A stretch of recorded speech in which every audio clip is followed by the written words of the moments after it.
Hi everyone, today is May 9th, 2022, and we're at 1 Samuel chapter 31.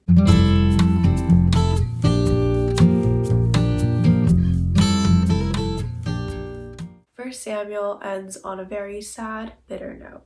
Today's chapter was all about the death of Saul and his men, and I want to dive right in by reading out the verse that stood out the most. It was verse 4, and this verse shows us how Saul died. It says, "And Saul said to his armor-bearer, 'Now draw your sword and thrust me through with it, lest these uncircumcised come and thrust me through and mistreat me.' But his armor-bearer would not, for he feared greatly. Therefore Saul took his own sword and fell upon it." Now, reading this, I thought, why would Saul end his life like this?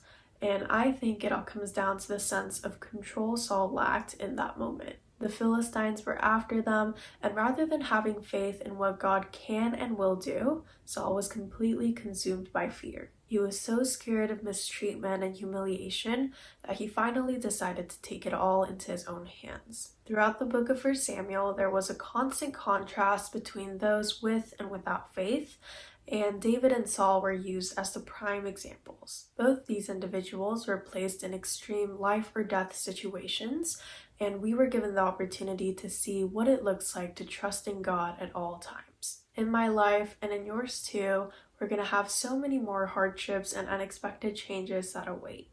And I really hope that during those troubling times, we can look back at our lives and also this book to remind us of God's perfect and endless faithfulness. Now, with that said, that is the official end of our journey through the book of 1 Samuel's. It definitely took a lot longer than I had expected originally, but even if it takes a million years, I know that it is a huge blessing to be on this journey. And so I'm going to keep pressing on, and I hope that you guys continue to keep me in your prayers. I thank you all so much for joining, and I will make sure to see you guys again tomorrow with the first chapter of 2 Samuel. Bye!